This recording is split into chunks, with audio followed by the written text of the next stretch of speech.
ಸಾಕ್ಷಿ ಟಿವಿಯ ಎಲ್ಲ ಕಾರ್ಯಕ್ರಮಗಳನ್ನು ವೀಕ್ಷಿಸಲು ಸಾಕ್ಷಿ ಟಿವಿ ಕನ್ನಡ ಯೂಟ್ಯೂಬ್ ಚಾನೆಲ್ಗೆ ಸಬ್ಸ್ಕ್ರೈಬ್ ಮಾಡಿಕೊಳ್ಳಿ ಹಾಗೂ ನೋಟಿಫಿಕೇಶನ್ಗಾಗಿ ಬೆಲ್ ಐಕಾನ್ ಕ್ಲಿಕ್ ಮಾಡಿ. ಸಾಕ್ಷಿ ಟಿವಿ ಕನ್ನಡ, ಬದಲಾವಣೆಯತ್ತ ನಮ್ಮ ಚಿತ್ತ. ಮತದಾನದ ಜಾಗೃತಿಯ ಬಗ್ಗೆ ಸರ್ಕಾರ ಮತ್ತು ಸಂಘ ಸಂಸ್ಥೆಗಳು ಅನೇಕ ದಿನಗಳಿಂದ ಪ್ರಚಾರ ನಡೆಸುತ್ತಿದ್ದಾರೆ. ಆದಾಗ್ಯೂ ನಗರ ಪ್ರದೇಶಗಳಲ್ಲಿ ಮತದಾರ ಪ್ರಭು ಮತಗಟ್ಟೆಗೆ ಬಂದು ವೋಟ್ ಹಾಕೋದು ಕಡಿಮೆ ಆಗಿದೆ.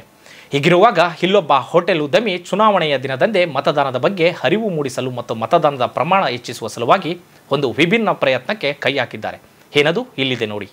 ಹೌದು, ನಾಳೆ ನಡೆಯಲಿರುವ ಲೋಕಸಭಾ ಚುನಾವಣೆಯಲ್ಲಿ ಹೆಚ್ಚಿನ ಪ್ರಮಾಣದಲ್ಲಿ ವೋಟಿಂಗ್ ನಡೆಯಲಿ ಎನ್ನುವ ಹಿತದೃಷ್ಟಿಯಿಂದ ಹೋಟೆಲ್ ಉದ್ಯಮಿ ಅಜಯ್ ಅವರು ಒಂದು ವಿಭಿನ್ನ ಪ್ರಯತ್ನಕ್ಕೆ ಕೈ ಹಾಕಿದ್ದಾರೆ. ವೋಟ್ ಮಾಡಿ ಬಂದು ನಮ್ಮ ಹೋಟೆಲ್ನಲ್ಲಿ 50% ಡಿಸ್ಕೌಂಟ್ ನಲ್ಲಿ ಊಟ ಮಾಡಿ ಎಂದು ಸಾರ್ವಜನಿಕರಿಗೆ ಮುಕ್ತವಾಗಿ ಕೈಬೀಸಿ ಕರೆದಿದ್ದಾರೆ. ದಾವಣಗೆರೆಯ ಕೆಎಸ್ಆರ್ಟಿಸಿ ಬಸ್ ನಿಲ್ದಾಣದ ಮುಂಭಾಗದಲ್ಲಿರುವ ಭರತ್ ಹೋಟೆಲ್ನಲ್ಲಿ ನಾಳೆ ಲೋಕಸಭಾ ಚುನಾವಣೆಯಲ್ಲಿ ಮತದಾನ ಮಾಡಿದ ಪ್ರತಿಯೊಬ್ಬ ನಾಗರಿಕರಿಗೂ 50% ರಿಯಾಯಿತಿ ದರದಲ್ಲಿ ಊಟ ತಿಂಡಿಯನ್ನ ನೀಡಲಿದ್ದಾರೆ. ಊಟ ತಿಂಡಿ, ಕಾಫಿ, ಟೀ, ಜ್ಯೂಸ್ ಸೇರಿದಂತೆ ನಿಮಗಿಷ್ಟದ ಅಡಿಗೆಯನ್ನ ಡಿಸ್ಕೌಂಟ್ ರೇಟ್ ನಲ್ಲಿ ತಿನ್ಬೇಕು ಅಂದ್ರೆ ತಪ್ಪದೆ ಮತದಾನ ಮಾಡಬೇಕು. ಜೊತೆಗೆ ಕೈ ಬೆರಳಿನ ಮೇಲಿನ ಶಾಯಿಯ ಗುರುತನ್ನ ತೋರಿಸಲೇಬೇಕು.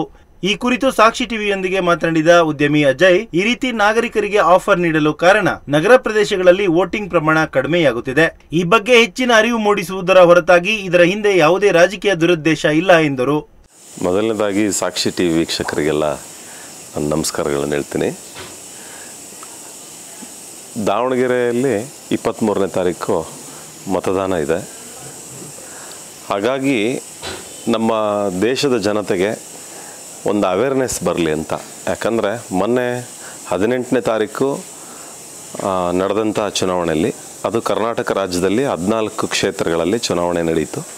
ಆ ಸಂದರ್ಭದಲ್ಲಿ ಬೆಂಗಳೂರು ಅಂಥ ದೊಡ್ಡ ನಗರದಲ್ಲಿ 50.24% ಮತದಾನ ಆಗಿದೆ. ನಿಜವಾಗ್ಲೂ ಇದೊಂದು ನೋವಿನ ಸಂಗತಿ ಅಂತ ಹೇಳೋದಕ್ಕೆ ಇಷ್ಟಪಡ್ತೀನಿ. ಯಾಕಂದರೆ ಈ ಪ್ರಜೆಗಳಿಗೋಸ್ಕರ ಇರ್ತಕ್ಕಂಥ ಒಂದು ಪ್ರಜಾಪ್ರಭುತ್ವ ಇದು. ಪ್ರಜೆಗಳಿಂದ ಪ್ರಜೆಗಳಿಗಾಗಿ ಪ್ರಜೆಗಳಿಗೋಸ್ಕರ. ಹಾಗಾಗಿ ನಮ್ಮನ್ನು ಆಳುವ ನಾಯಕರನ್ನು ನಾವು ಆರಿಸ್ಕೊಳ್ಳೋಂಥ ಒಂದು ದಿನ. ಹಾಗಾಗಿ ನಾವು ಏನೇ ಸಾಕಷ್ಟು ಕೆಲಸಗಳಿರ್ಬೋದು ಅಥವಾ ಏನೇ ಇದ್ರೂ ಕೂಡ ಆ ದಿವಸ ಅವರು ಅಲ್ಲೇ ಇದ್ಬಿಟ್ಟು ಅವರೊಂದು ಮತದಾನ ಮಾಡಬೇಕಾಗಿತ್ತು ಬೆಂಗಳೂರು ಜನ. ಇದೊಂಥರ ವಿಷಾದ ಅಂತ ಹೇಳೋದಕ್ಕೆ ಇಷ್ಟಪಡ್ತೀನಿ. ಯಾಕಂದರೆ ಪ್ರಜ್ಞಾವಂತರು, ವಿದ್ಯಾವಂತರು ಅವರಿಗೆಲ್ಲ ಗೊತ್ತಾಗುತ್ತೆ ನಮ್ಮ ದೇಶದಲ್ಲಿ ಯಾರು ಒಳ್ಳೆಯವರು, ಯಾರು ಕೆಟ್ಟವರು, ಯಾರಿಗೆ ಮತದಾನ ಮಾಡಿದ್ರೆ ನಮ್ಮ ದೇಶ ಎಷ್ಟು ಮಟ್ಟಿಗೆ ಅಭಿವೃದ್ಧಿ ಹೊಂದುತ್ತೆ, ನಮ್ಮ ರಾಜ್ಯ ಎಷ್ಟು ಮಟ್ಟಿಗೆ ಇರುತ್ತೆ, ನಮ್ಮ ಊರು ಎಷ್ಟು ಮಟ್ಟಿಗೆ ಅಭಿವೃದ್ಧಿ ಹೊಂದುತ್ತೆ ಅನ್ನೋದು ಅವ್ರಿಗೆ ಗೊತ್ತಿರುತ್ತೆ. ಅಂಥವರೇ ಮತದಾನ ಮಾಡೋದು ಬಿಟ್ಟು ಈಗ ಬೇರೆ ಬೇರೆ ಊರುಗಳಿಗೆ, ಟೂರ್ಗಳಿಗೆ, ನಾನು ಆ್ಯಕ್ಚುಲಿ ನನ್ನ ಸ್ನೇಹಿತರಿಗೆ ಕೇಳಿದೆ. ನಾನು 18ನೇ ತಾರೀಕು ಬೆಂಗಳೂರಲ್ಲಿ ಮತದಾನ ಇತ್ತು.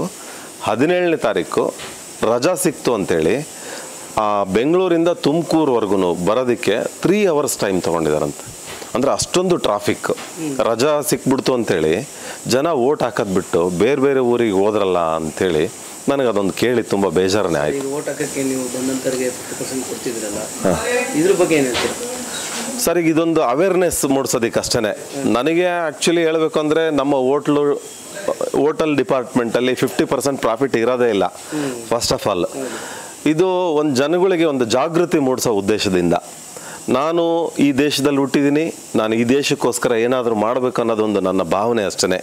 ನಮ್ಮ ಜನರಲ್ಲಿ ಒಂದು ಪ್ರಜ್ಞೆಯನ್ನು ಮೂಡಿಸ್ಬೇಕು. ಅವ್ರಿಗೇನು ನಾನು ಆಮಿಷಕ್ಕೆ ನಾನೇನು ಈ ಉದ್ದೇಶದಿಂದ ನಾನೇನು ಮಾಡ್ತಿಲ್ಲ, ಅಥವಾ ನನಗೇನಾದರೂ ಒಂದು ಹೆಸರು ಬರಬೇಕನ್ನೋ ಉದ್ದೇಶ ಇಲ್ಲ. ಯಾಕಂದರೆ ನಾನು ನನಗೆ ವೋಟಿಂಗ್ ಪವರ್ ಬರೋದಕ್ಕಿಂತ ಮುಂಚೆಯಿಂದನೂ ನಾನು ಚುನಾವಣೆಯನ್ನು ನೋಡ್ತಾ ಇದ್ದೆ.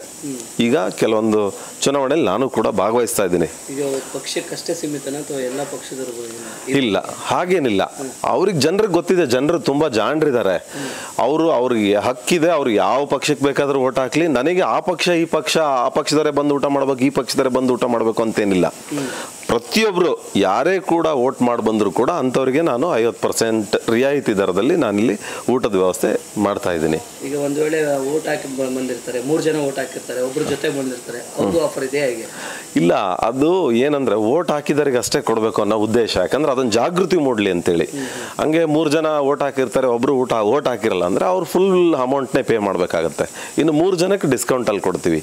ಒಟ್ಟಾರೆ ನಮ್ಮ ದಾವಣಗೆರೆ ಎಲೆಕ್ಷನ್ ಓಟ್ ಹಾಕೋರಿಗೆಲ್ಲ ಏನು ಹೇಳಕ್ಕೆ ಇಷ್ಟಪಡ್ತೀವಿ ಸರ್? ದಾವಣಗೆರೆಯಲ್ಲಿ ಓಟ್ ಹಾಕೋರಿಗೆ ನಾನು ಕೈ ಮುಗಿದು ಕೇಳ್ಕೊಳ್ಳೋದಿಷ್ಟೇ. ನಮ್ಮದು ಕಳೆದ ಸಾರಿ ಸುಮಾರು 68% ವೋಟಿಂಗ್ ಆಗಿತ್ತು ಇದೇ MP ಚುನಾವಣೆಯಲ್ಲಿ. ಈ ಸಾರಿ 100ಕ್ಕೆ 100ರಷ್ಟು ಮತದಾನ ಮಾಡಿರಿ. ನಾವು ನೋಡ್ತಾ ಇದ್ದೀವಿ ಹಿಂದೆ ನಡೆದಂಥ ಕೆಲವು ಚುನಾವಣೆಗಳಲ್ಲಿ ಆರೋಗ್ಯ ಸರಿ ಇಲ್ಲದೆ ಇರೋಂಥವ್ರು, ಹೃದಯ ಚಿಕಿತ್ಸೆ ಆಗಿರೋಂಥವ್ರು, ಆಕ್ಸಿಡೆಂಟ್ ಆಗಿರೋಂಥವ್ರು, ಮದುವೆ ಆಗಿರೋಂಥವ್ರು ಕೂಡ ಅವರೆಲ್ಲರೂ ಕೂಡ ಬಂದು ಮತದಾನ ಮಾಡೋಗಿದ್ದಾರೆ.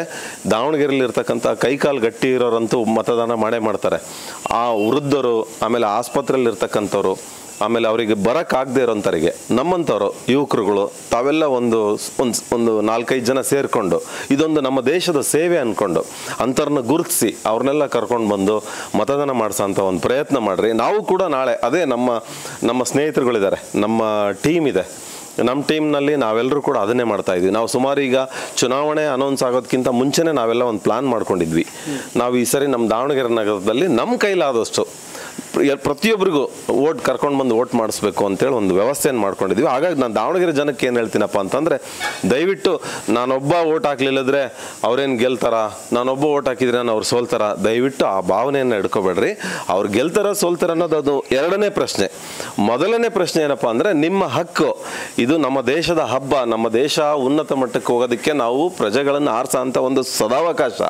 ಹಾಗಾಗಿ ತಾವು ಮರೀದೇನೆ ಬೆಳಗ್ಗೆನೆ ಆದಷ್ಟು ಬೇಗನೆ ಬಂದು ಸಂಜೆವರೆಗೂ ಟೈಮ್ ಇರುತ್ತೆ, ನಿಮ್ಮ ಟೈಮಿನ ನಿಮ್ಮ ಅನುಕೂಲತೆ ನೋಡಿಕೊಂಡು ಯಾವ ಕಾರಣಕ್ಕೂ ನಿಮ್ಮ ಹಕ್ಕನ್ನು ನೀವು ಕಳ್ಕೊಬೇಡ್ರಿ.